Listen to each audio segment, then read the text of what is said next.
Seja muito bem-vindo a mais um vídeo do nosso canal, Meu Pequeno Tirano, e hoje nós vamos falar sobre um tema polêmico, mais uma vez, que está aí na moda, e a galera está toda perguntando, está na minha cabeça, está na sua cabeça. Afinal de contas, a gente está vivendo um período de ditadura, e é isso que nós vamos explorar aqui. Para a gente poder começar a fazer a nossa análise, eu gostaria de... Ó, abri o aplicativo errado. Eu vou abrir uma inteligência artificial para a gente poder entender, né, o que é uma ditadura. Então, aqui no nosso vídeo, nós vamos entender o contexto. Eu fiz a pergunta aqui, olha lá. O que é uma ditadura? De forma muito simples e direta, uma ditadura é um regime de governo onde o poder político é exercido de forma autoritária e concentrada nas mãos de um único indivíduo. Aí resta a dúvida, né? Quem será que vai ser o ditador da vez? O Xandão ou o nosso querido Lula, né? Exercido de forma autoritária. Quem está sendo mais autoritário dos dois, né? Ou de um pequeno grupo, ou os nossos queridos ministros, né? Os nossos queridos ministros do STF, não um grupo de tiranos, não, tiranos somos nós. Sem a participação ou consentimento do povo. Aí nós temos dois lados, né? Nós temos tanto o lado daqueles que acham que não, que a democracia está sendo seguida, de que o STF está correto, de que o governo está indo na direção certa, mas o que eu tenho visto é uma parcela bem maior da população que está achando esse negócio bastante estranho.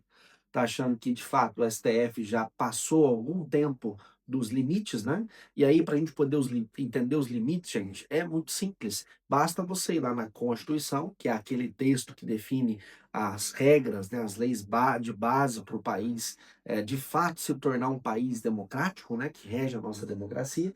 E quando a gente olha para ela, sobretudo pelos especialistas que têm nos apontado, por exemplo, no YouTube, por exemplo, canais sem um viés ideológico, mostra que, de fato, há um extrapolamento dos limites ditos lá. E nós vamos continuar entendendo isso ao longo do vídeo, né? E aí, o que eu achei interessante é que a IA, ela traz aqui alguns tópicos, né, para a gente poder fazer como se fosse um checklist. Então, o primeiro aqui que a gente pode entender é a concentração absoluta de poder, né? Não existe uma real separação dos poderes. O ditador ou grupo de poder controla o legislativo e o judicial. A democracia funciona de uma maneira independente. Tem o executivo, o legislativo e o judiciário.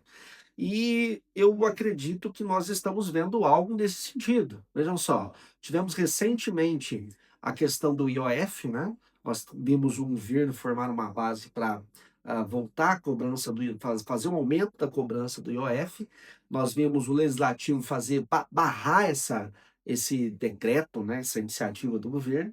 E depois veio o judiciário, passou como rolo compressor em cima do Congresso e até mesmo do presidente, mas tendendo ao presidente, com uma canetada falou, não, vamos cobrar, né?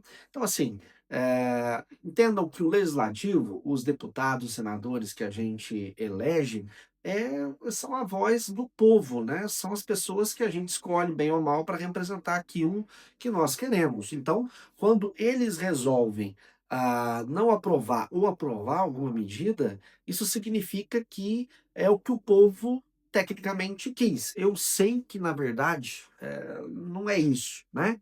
Na prática, a coisa é um pouco destoante, sobretudo aqui em terras tupiniquins. Mas, quando o Congresso dá alguma diretiva, significa que é a gente que está dando o aval para que aquilo aconteça de fato. Então, o que nós estamos vendo é não só isso, mas uma série de medidas que foram tomadas num intervalo de tempo que apontam para que quem manda no Brasil de fato não é o legislativo, não é o executivo, quem está predominando aí é o judiciário, mais precisamente na figura de uma pessoa que é mais proeminente lá dentro, né?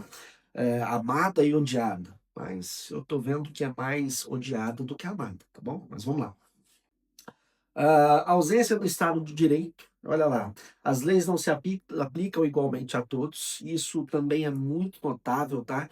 Se a gente pegar políticos, por exemplo, de oposição ao governo, esse pessoal não pode falar nada, não pode fazer nada, que eles são processados, e, eles são tolhidos de certos direitos, de certos poderes que o cargo deles dariam, e nós estamos vendo uma onda, dessas questões sendo tolhidas mais uma vez pelo judiciário, e com o amplo apoio da base governista, que é uma base de esquerda hoje, né.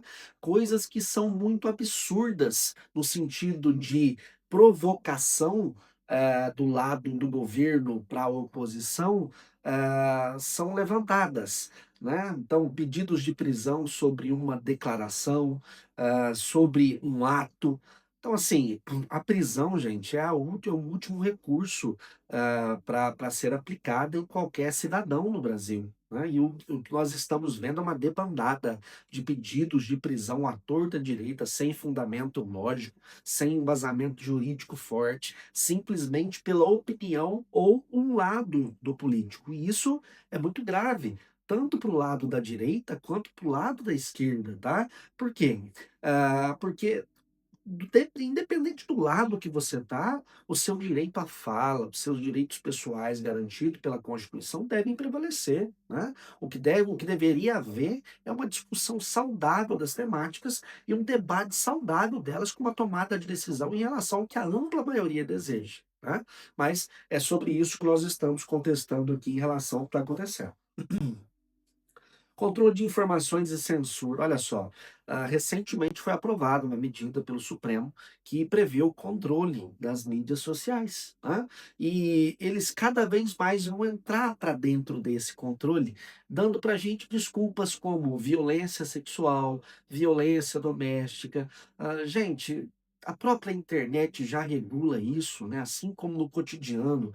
Você não vai ficar quieto, você vê, por exemplo, alguém na rua fazendo uma apologia ou fazendo um atentado violento ao pudor, você não fica quieto. Por que que na internet você fica, né? Óbvio, cada um existe submundo sim, existe locais sim, aonde há problemas para serem atacados, mas são exceções, não são regras. Então nós não podemos ter medidas sendo aprovadas, sendo impostas à sociedade por exceção. As exceções precisam ser tratadas, né? Uma outra coisa muito alarmante aqui na censura ainda, eu já ia passar para outro tópico, mas, eu acho que é muito importante contextualizar, é a perseguição a jornalistas, né. Nós não estamos vendo jornalistas de esquerda sendo perseguidos, enquanto os de direita, nós temos N casos de jornalistas, inclusive exilados, perseguidos tanto pela massa, vinculada à esquerda, quanto pelo judiciário, o que é um problema, né, mais uma vez. À medida que, esse regime, entre aspas, avança, isso abre precedentes para perseguição em uma esfera mais ampla, né. Basta você olhar aí para a história, para casos de regimes mais autoritários que aconteceram ali ao longo da história. Olha, eu quero lembrar vocês, não foi só a oposição que foi perseguida, tá. É uma primeira camada de perseguição, mas logo ali você já consegue achar ali na frente perseguição a pessoas também, a jornalistas, principalmente na mídia, que é a ponta, né? Você consegue achar casos de perseguição de um lado muito equivalente de apoio, tá? Então a gente tem que tomar cuidado com isso, né? Não desejar ao próximo aquilo que a gente não deseja pra gente. Qualquer uma das situações. Lembrem-se, gente, é uma questão de opinião, é uma questão de identificação, né? O Estado brasileiro é um Estado democrático, ou pelo menos deveria ser. Isso significa que a minha manifestação de pensamento, a sua também, deveria ser livre para ser debatida e ponderada, né? Violação sistemática dos direitos humanos e liberdades individuais. Ora, olha o que aconteceu no 8 de janeiro. Vocês acham realmente que um golpe de Estado se dá com uma Bíblia, uma velhinha sem arma, né? Que seja um quebra-quebra que houve depredação, no máximo seria depredação, né? Então, você levar civis à prisão, alguns morreram, tá? Você tolir famílias, você prejudicar crianças. Olha, isso é de fato um abuso. Você tem também a perseguição a políticos, né, a políticos. Olha o que está acontecendo com o ex-presidente Jair Bolsonaro, é absurdo, ele não pode falar com o filho. A lista, segundo relatos que nós vemos em vídeos do YouTube, na mídia, Bolsonaro está proibido de conversar com mais de 190 pessoas. Olha só, é meio que absurdo você, sem uma causa tão forte, sem provas tão fortes, você tolir direito de conversa, o direito à fala, você fazer acusações sem fundamentação sólida, né? Você fazer com que aquele que você está acusando seja obrigado a provar que está correto, que não está errado, né? Diferente de eu que estou acusando, que deveria provar que há um indício, né? Olha o que houve com Felipe Martins, forjamento de entrada em outro país, e assim, até onde eu sei, até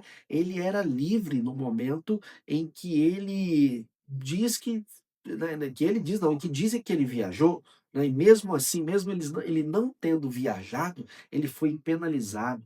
Há relatos de tortura, gente, tortura. Tortura é uma coisa que a gente não deve desejar para nenhum dos dois lados. Isso é um momento feio que houve no nosso passado, né, na ditadura militar. A gente não poderia tolerar isso para nenhum dos dois lados. Mais uma vez, cada um tem um estilo de pensamento e a gente deveria ser livre para manifestar esse estilo de pensamento. Então, o que nós estamos vendo é um autoritarismo corroendo, erodindo a nossa democracia.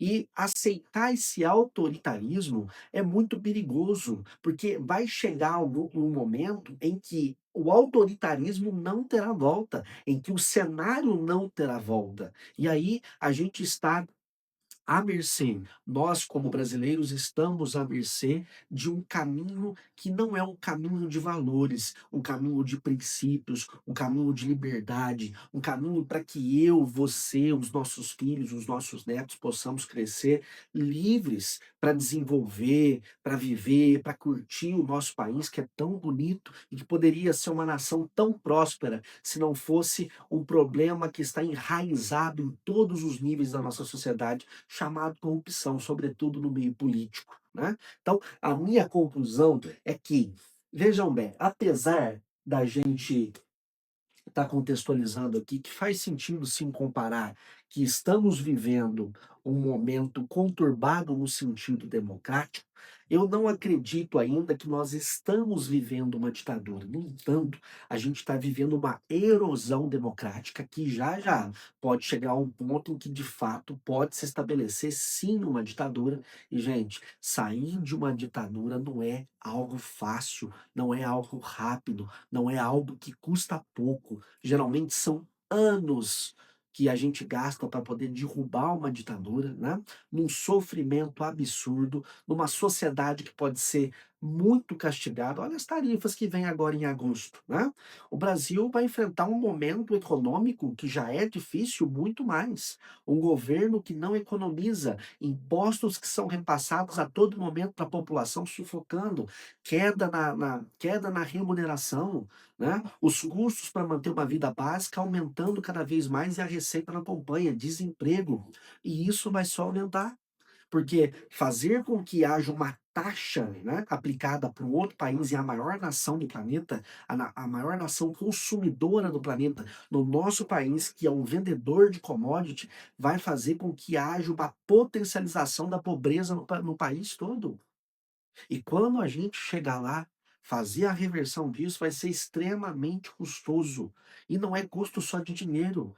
Pense em quantas vidas se perderão ao longo desse processo. Então, sim, acredito que estamos vivendo um momento complicado democraticamente e que estamos tendendo rapidamente ao caminho da ditadura. No entanto, ainda não somos. Ainda dá tempo, mas depende de quê? Depende de cada um de nós, direita ou esquerda, pensar em relação ao futuro, à sustentabilidade, às liberdades de cada um, porque a minha opinião pode ser diferente da sua, mas eu não posso atacar o seu direito de expressá-la, ok? Até o próximo vídeo.